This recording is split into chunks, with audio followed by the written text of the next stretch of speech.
అయ్యి బాబాయ్ టైం అయిపోయింది. నువ్వేనా లేపచ్చు కదా సన్యాసి. అబ్బా కాలు విరిగిపోయింది. ఏమిటా ఇది దున్నపోతా పడ్డావు? కరెక్ట్ గా అన్నారు కానీ 600 తీసుకుని కౌలించుకున్నారు రమ్మని లాక్ కొట్టేసిందండి నా శైలజ. అబ్బా ప్రతిరోజు మీతో పడలేక చచ్చిపోతున్నాను. లే చూడండి సార్ వీడు చేసిన పని. నువ్వు చేసిన పని కూడా ఏం బాగాలేదు. అర్జెంట్ గా 600 ఇచ్చేయి. నేను 600 తీసుకున్నానా? అవును. వీళ్ళతో చస్తున్నాను.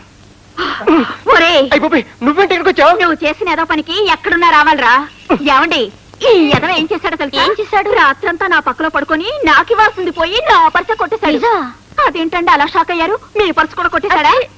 ఏంటండి మా సొంతం ఒకటే తిట్లు. నిన్ను మర్యాదగా నా డబ్బు కక్కు, లేకపోతే మీ ఓనర్ చెప్పేస్తాను. మీ ఓనర్ ఎవరా? మీరా? అయితే వినండి. రాత్రంతా నా పక్కలో పడుకొని సెక్సీ మిక్సీ పనులు చేస్తూ మీ అందరి గురించి ఎంత బ్యాడ్ గా చెప్తున్నాడు తెలుసండి. ఈ సాల్మన్ రాజు ఒట్టి ఈ ఫైల్ మీద సంతకం పెట్టేస్తే నేను బాస్ కి ఇచ్చేస్తానండి. ఎదవలా చూస్తుందట. గడిసేలా ఉన్నాడు కానీ ఈ పాటి చాలా మందిని పాడు చేసి ఉండేవాడట.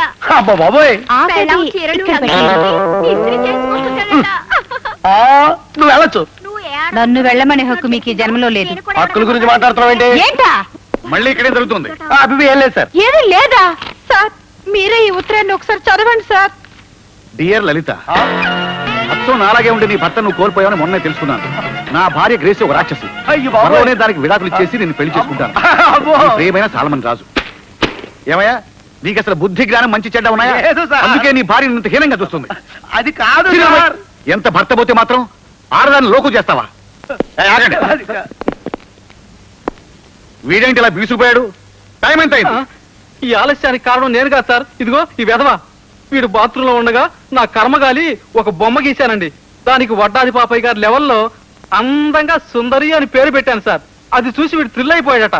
అప్పటి నుంచి ఆ సుందర అడ్రస్ చెబుతావా చస్తావా అని పొద్దుటి నుంచి నన్ను చంపుకు తింటున్నాడు సార్. సార్ వీడి ఫేస్ చూడండి. నా సుందర అడ్రస్ కావాలి. నా సుందర అడ్రస్ కావాలి. అదిగో నా సుందర అడ్రస్ కావాలి. అయ్యా ఊహించి గీసిన బొమ్మకు అడ్రస్ ఎక్కడి నుంచి వస్తుందయ్యా? లేదు సార్, వీడేదో ఫోటో చూసే గీశాడు. లేకపోతే నా సుందర బొమ్మను వీడు అంత అందంగా ఎలా గీకల్డు? కర్మ సార్ కర్మ. పొద్దుటి నుంచి ఇదే కూడా సార్ వీడితో. నా సుందరి. సరే నా సుందరి ఆఫీస్ ని సర్కస్ కేబుల్ లా తయారు చేస్తున్నారు. నా సుందరి ముందు మీ సీట్లలో చావండి. నా సుందరి కూర్చోండి. సుందరి నా సుందరి నా సుందరి.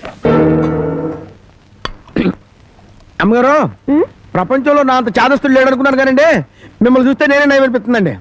నార్మల్ ఏమిటా నా చాదస్తం? లేకపోతే అండి అమ్మగారు, ఈ రోజుల్లో చదువుకునే పిల్లలు ఇట్టాడి తింటారండి. ఏ ఫ్రూట్ లో కేక్ లో చాకులు తింటారు కానీ. అందుకని ఓ పని చేస్తాను అమ్మగారు. ఏంట్రా?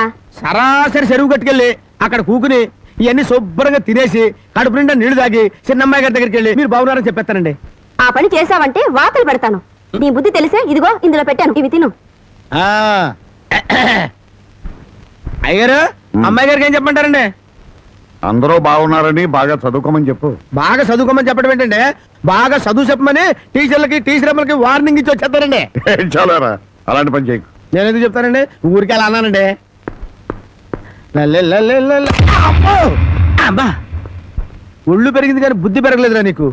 పర్వతం గుద్దినట్టు గుద్దావు. అమ్మా శివ, ఇక్కడున్న కొట్టు తాళం చెవి ఏది?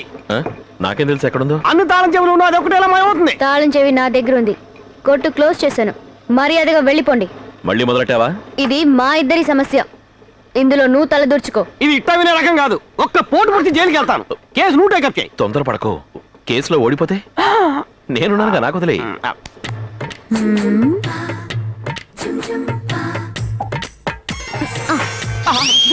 ఎక్కడ ఉంటే నువ్వు తీయలేవో నాకు తెలుసు. ఎక్కడ దాచిపెట్టుకున్నా తీయటం నాకు తెలుసు. ఇలా చూడు, నీ చేయి నా మీద వేసావో రేపట్టం చేసావని 7 ఏళ్ళు జైల్లో తోయిస్తాను. ఈ బెదిరింపులు నా దగ్గర కాదు. వీడు తాళం పట్టుకొస్తాడా లేక దాంతో గొడవ పెట్టుకొస్తాడా? శివ, వద్దమ్మా వద్దమ్మా వద్దమ్మా వద్దమ్మా వద్దమ్మా వద్దా. ఫ్రీగా లవ్ సీన్ ఎత్తుంటే చెడగొట్టడం బాగుందా? సైలెంట్ గా చూసి సంతోషిద్దాం. ఏయ్, నువ్వు దిల్లున్న పడిపోతే తాళం చెవి తీ చూద్దాం. తనే టెంప్ట్ చేస్తోంది. తీ చూద్దాం.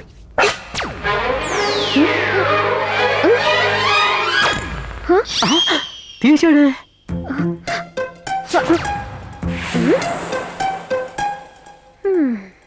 అయ్యో కాలింది కాలింది. ఆహా, ఏంటి శివ ఇంత హీట్ ఎక్కింది?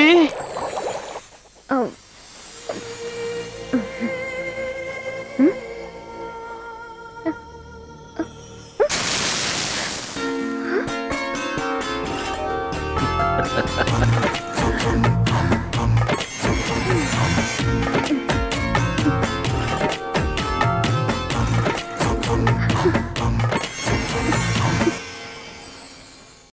జీవగాడు ఎప్పటికైనా జీవితంలో పైకి రావాలంటాడు. రోజు ఇంత పైకి వస్తాం తెల్లడికి. రే మనం దొరికిన వాళ్ళ దగ్గర అప్పు చేసి తాగెత్తనం. ఇలా ఎన్నాళ్ళు ఇచ్చే వాళ్ళు ఉన్నన్నాళ్ళు తెలిసిన వాళ్ళందరూ అయిపోయారు. ఇంకెవరు మిగిలారా? అందుకే నేను ఎప్పుడూ అంటూ ఉంటాను సర్కిల్ పెంచమని. ఒక రెండో పెంచుకుందామన్నా ఎవడు కోఆపరేట్ చేయట్లేదా? మనం చూస్తేనే జంప్ అక్కడ. అరే వడ్డీ ఎంతైనా పర్వాలేదు అప్పు ఏంట్రా అంటే ఒక ముందు రాడే. ముందుకు వస్తే వాళ్ళు వెనక్కి వెళ్తారని భయం. భయం భయం భయం ఎక్కడ చూసినా భయం. ఎన్నాళ్ళు ఈ భయం?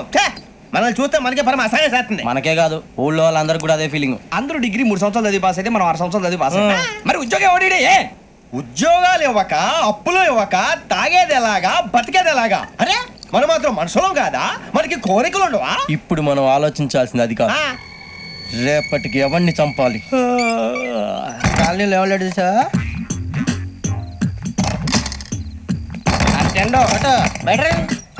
నువ్వా వెంకీ? ఏంటి వెంకీ ఈ టైంలో వచ్చా? నీతో మాడే పని ఉంది దా చెప్తా. ఏ బాగా నిద్రొస్తుందా? సరిగానే రే నువ్వు మమ్మల్ని చూసే తలిపేసావా? మామూలుగా వేసానా? మామూలుగా వేసేవాడివి. మేము రావడానికి 1 నిమిషం ముందో మేము వెళ్ళాక 1 నిమిషం తర్వాత వేయాలి కానీ బిలాల్ రాజా, నాకు నిద్ర వచ్చి పడుకుందామని తలుపేసుకున్నాను. అయినా నా ఇంటి తలుపులు నేను అడిగేసుకోవాలంటే తప్పు చేసిన కాక ఇంకా గేర్ సమాధానం చెప్తావా? మీ ఇంట్లో పెళ్లిడికి వచ్చిన ఆడపిల్లలు ఎదురున్నారు. ఇదిగో అమ్మాయిలు మీతో ఎప్పుడైనా యథాశాలు వేసానా? విన్నారా? అడుగు తలుపులు వేసావు. అనవసరంగా గొడవ ఎందుకు ఇక్కడి నుంచి వెళ్ళండి. గొడవ? మీ ఇంటి మీద పడి ఎప్పుడైనా గొడవ చేశానా బిని గారు? లేదు బాబు. విన్నారా? చెప్పు, మమ్మల్ని చూసి తలుపులు ఎందుకు వేసుకున్నావు? అరే మాకు అప్పించిన వాళ్ళు కూడా మమ్మల్ని చూసి ఎప్పుడు తలుపులు వేసుకోలేదు. ఏం చేయాలి? మరి నువ్వు ఎందుకు వేసుకున్నావు? బాబు టప్ అయిపోయింది, బుద్ధి తక్కువ వేసాను చాలా. అంటే మా మొఖాల మీద తలుపులు వేసామని ఒప్పేసుకుంటున్నావు? ఒప్పుకుంటున్నాను. సరే ఇప్పుడు చెప్పు, మా మొఖాల మీద తలుపులు వేసేంత తప్పు మేము ఏం చేసామరా? తప్పైపోయిందని అంటున్నారు కదా, వదిలేయండి బాబు. అదే తప్పు మేము చేసి మమ్మల్ని వదిలేయమంటే మీరు వదిలేస్తారా బిని గారు? తప్పని ఒప్పుకుంటున్నాడు కదా అయ్యా. ఇప్పుడు టైం 11 అయింది, వెళ్ళి పడుకోండి. 11 అయిందా?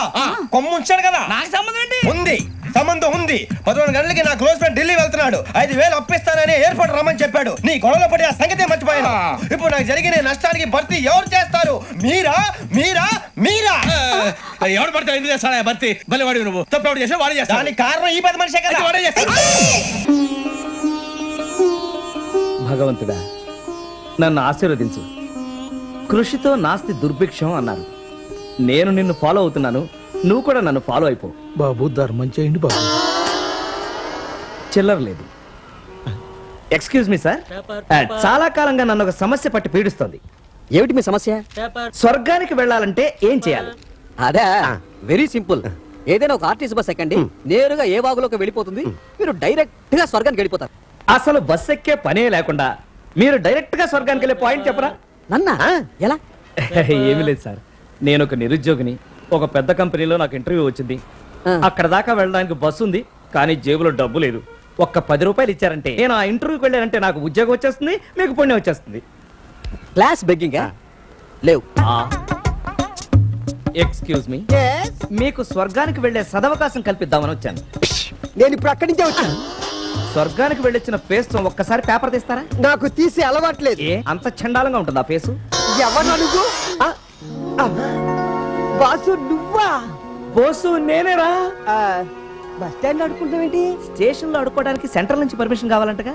ఓహో అది సరే గాని ఎంత కాలమైందిరా నిన్ను చూసి బోసు.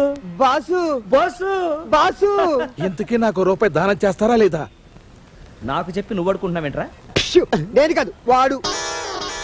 ఏంటి నువ్వు అడుక్కోవడం మానేసి రౌడీజం మొదలు పెట్టావా? నిన్ను బాసు ముష్టోడితో మనకెట్టి, మనం వెళ్ళి సింగిల్ టీ కొట్టేద్దాం పద. ఆగండి, నా పేపర్. థ్యాంక్స్. నీకంటే నేనే బెటర్. చాలా